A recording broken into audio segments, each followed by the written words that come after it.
आइए इस वीडियो के माध्यम से हम लोग जानते हैं करवा चौथ से जुड़ी 4 कथाएं। करवा चौथ का त्यौहार विवाहित महिलाओं के लिए होता है। इस दिन महिलाएं अपने पति की लंबी उम्र के लिए व्रत रखती हैं। यह व्रत पति पत्नी के बीच के प्रेम, सम्मान और त्याग की चेतना का प्रतीक है।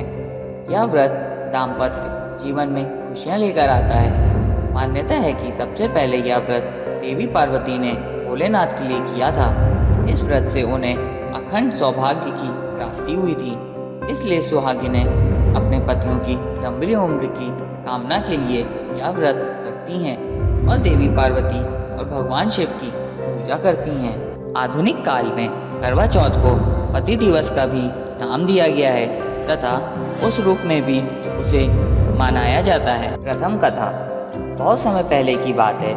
एक साहूकार के साथ बेटे और उसकी एक बहन करवा थी। सभी सातों भाई अपनी बहन से बहुत प्यार करते थे, यहाँ तक कि वे पहले उसे खाना खिलाते और बाद में स्वयं खाते थे। एक बार उनकी बहन ससुराल से मायके आई हुई थी।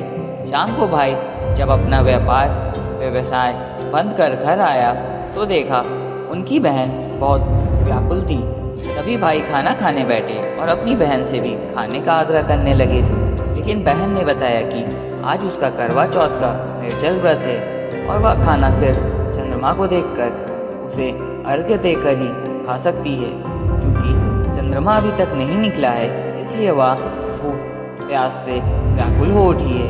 सबसे छोटे भाई को अपनी बहन की हालत देखी नहीं जाती और वह दूर पीपल के पेड़ पर एक दीपक जलाकर चलने की ओट में रख देता है। दूर से देखने पर वह ऐसा प्रतीत होता है जैसे चतुर्थी का चांद उदित हो रहा है। इसके बाद भाई अपनी बहन को बताता है कि चांद निकल आया, तुम उसे अर्घ देने के बाद भोजन कर सकती हो। बहन खुशी के मारे सीढ़ियों पर चढ़कर चांद को देखती है, उसे अर्घ देकर खाना खाने बैठ जाती है। वह पहला टुकड़ा मुंह में डालती है तो उसे छींक आ जाती है। दूसरा टुकड़ा डालते हैं तो उसमें बाल निकल आता है और जैसे ही तीसरा टुकड़ा मुंह में डालने की कोशिश करती है तो उसके पति की मृत्यु का समाचार उसे मिलता है। वह बौखला जाती है। उसकी भाभी उसे सच्चाई से अवगत कराती हैं कि उसके साथ ऐसा क्यों हुआ। करवा चौथ का व्रत गलत तरीके से टूटने के कारण देवता उससे नाराज हो गए हैं और उन्होंने ऐसा किया है। सच्चाई जानने के बाद करवा निश्चय करती है कि वह अपने पति का अंतिम संस्कार नहीं होने देगी और अपने सतीत से उन्हें पुनर्जीवन दिलाकर रहेगी। वह पूरे 1 साल तक अपने पति के शव के पास बैठे रहती है, उसकी देखभाल करती है। उसके ऊपर उगने वाली सुईनुमा घास को वह एकत्रित करती जाती है। 1 साल बाद फिर करवा चौथ का दिन आता है। उसकी सभी भाभियाँ करवा चौथ का व्रत रखती हैं। जब भाभियाँ उससे आशीर्वाद लेने आती हैं तो वह प्रत्येक भाभी से यम सुई ले लो, ये सुई दे दो, मुझे भी अपनी जैसी सुहागिन बना दो, ऐसा आग्रह करती है। लेकिन हर बार भाभी उसे अगली भाभी से आग्रह करने का कहकर चली जाती है। इस प्रकार जब छठे नंबर की भाभी आती है तो करवा उससे भी यह बात दोहराती है। यह भाभी उसे बताती है कि चूँकि सबसे छोटे भाई की वजह से उसका व्रत टूटा था, अतः उसकी पत्नी में ही शक्ति है कि वह तुम्हारे पति को दोबारा जीवित कर सकती है। इसलिए जब वह आए तो तुम उसे पकड़ लेना और जब तक वह तुम्हारे पति को जिंदा ना कर दे उसे नहीं छोड़ना। ऐसे कहकर वे चली जाती है। सबसे अंत में छोटी भाभी आती है। करवा उनसे भी सुहागिन बनने का आग्रह करती है, लेकिन वह टाल मटोल करने लगती है। इसे देख करवा उन्हें जोर से पकड़ लेती है और अपने सुहाग को जिंदा करने के लिए कहती है। भाभी उससे छुड़ाने के लिए नोचती है, खटोटती है, लेकिन करवा नहीं छोड़ती।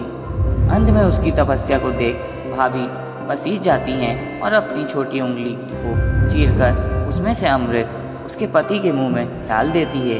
करवा का पति तुरंत श्री गणेश कहता हुआ उठ बैठता है। इस प्रकार प्रभु कृपा से उसकी छोटी भाभी के माध्यम से करवा को अपना सुहाग वापस मिल जाता है। हे श्री गणेश माँ गौरी, जिस प्रकार करवा को चिर सुहागन का वरदान आपसे मिला, वैसे ही सभी सुहागिनों को मिले। द्वितीय कथा। इस कथा का सार यह है कि शाकप्रस्थपुर वेद धर्मा ब्राह्मण की विवाहित पुत्री वीरवती ने करवा चौथ का व्रत किया था। नियमानुसार उसने चंद्रोदय के बाद भोजन करना था, परंतु उससे भूख नहीं सहन की गई और वह व्याकुल हो उठी। उसके भाइयों से अपनी बहन की व्याकुलता देखी न गई और उन्होंने पीपल की आड़ में आतिशबाजी का सुंदर प्रकाश फैलाकर चंद्रोदय दिखा दिया और वीरवती को भोजन करा दिया। परिणाम यह हुआ कि उसका पति तत्काल अदृश्य हो गया। अधीर वीरवती ने 12 महीने तक प्रत्येक चतुर्थी को व्रत रखा और करवा चौथ के दिन उसकी तपस्या से उसका पति पुनः प्राप्त हो गया। तृतीय कथा। एक समय की बात है कि एक करवा नाम की पतिव्रता स्त्री अपने पति के साथ नदी के किनारे के गांव में रहती थी। एक दिन उसका पति नदी में स्नान करने गया। स्नान करते समय वहां एक मगर ने उसका पैर पकड़ लिया। वह मनुष्य करवा करवा कह के अपनी पत्नी को पुकारने लगा। उसकी आवाज़ सुनकर उसकी पत्नी करवा भागी चली आई और आकर मगर को कच्चे धागे से बांध दिया। मगर को बांधकर यमराज के यहाँ पहुंची और यमराज से कहने लगी, हे भगवान, मगर ने मेरे पति का पैर पकड़ लिया है। उस मगर को पैर पकड़ने के अपराध में आप अपने बल से नरक में ले जाओ। यमराज बोले, अभी मगर की आयु शेष है, अतः मैं उसे नहीं मार सकता। इस पर करवा बोली, अगर आप ऐसा नहीं करोगे तो मैं आपको श्राप देकर नष्ट कर दूंगी। सुनकर यमराज डर गए और उस पतिव्रता करवा के साथ आकर मगर को यमपुरी भेज दिया और करवा के पति को दीर्घायु दी। हे करवा माता, जैसे तुमने अपने पति की रक्षा की, वैसे सभी पतियों की रक्षा करना। चौथी कथा। एक बार पांडुपुत्र अर्जुन तपस्या करने नीलगिरी नामक पर्वत पर गए। इधर द्रौपदी बहुत परेशान थी।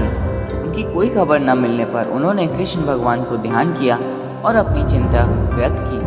कृष्ण भगवान ने कहा, बहना, इसी तरह का प्रश्न एक बार माता पार्वती ने शंकर जी से किया था।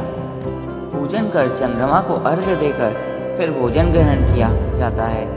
सोने चांदी या मिट्टी के करवे का आपस में आदान प्रदान किया जाता है, जो आपसी प्रेम भाव को बढ़ाता है। पूजन करने के बाद महिलाएं अपने सास ससुर एवं बड़ों को प्रणाम कर उनका आशीर्वाद लेती हैं। तब शंकर जी ने माता पार्वती को करवा चौथ का व्रत बतलाया। व्रत को करने से स्त्रियां अपने सुहाग की रक्षा हर आने वाले संकट से वैसे ही कर सकती हैं जैसे एक ब्राह्मण ने की थी। प्राचीन काल में एक ब्राह्मण था। उसके 4 लड़के एवं एक गुणवती लड़की थी। एक बार लड़की मायके में थी, तब करवा चौथ का व्रत पड़ा। उसने व्रत को विधि पूर्वक किया। पूरे दिन निर्जला रही, कुछ खाया पिया नहीं। पर उनके चारों भाई परेशान थे कि बहन को प्यास लगी है, भूख लगी होगी, पर बहन चंद्रोदय के बाद ही जल ग्रहण करेगी। भाइयों से ना रहा गया। उन्होंने शाम होते ही बहन को बनावटी चंद्रोदय दिखा दिया। एक भाई पीपल के पेड़ पर छलनी लेकर चढ़ गया और दीपक जलाकर छलनी से रोशनी उत्पन्न कर दी। तभी दूसरे भाई ने नीचे से बहन को आवाज दी, देखो बहन, चंद्रमा निकल आया, पूजन कर भोजन ग्रहण करो। बहन ने भोजन ग्रहण किया।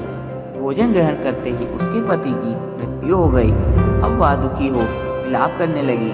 तभी वहाँ से रानी निकल रही थी। उनसे उसका दुख न देखा गया।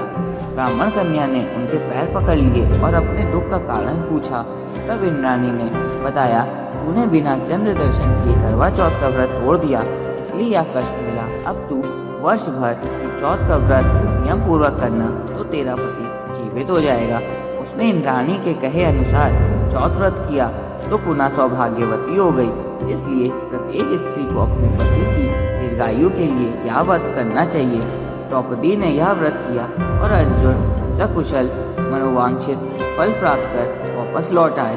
तभी से हिंदू महिलाएं अपने अखंड सुहाग के लिए करवा चौथ व्रत करती हैं।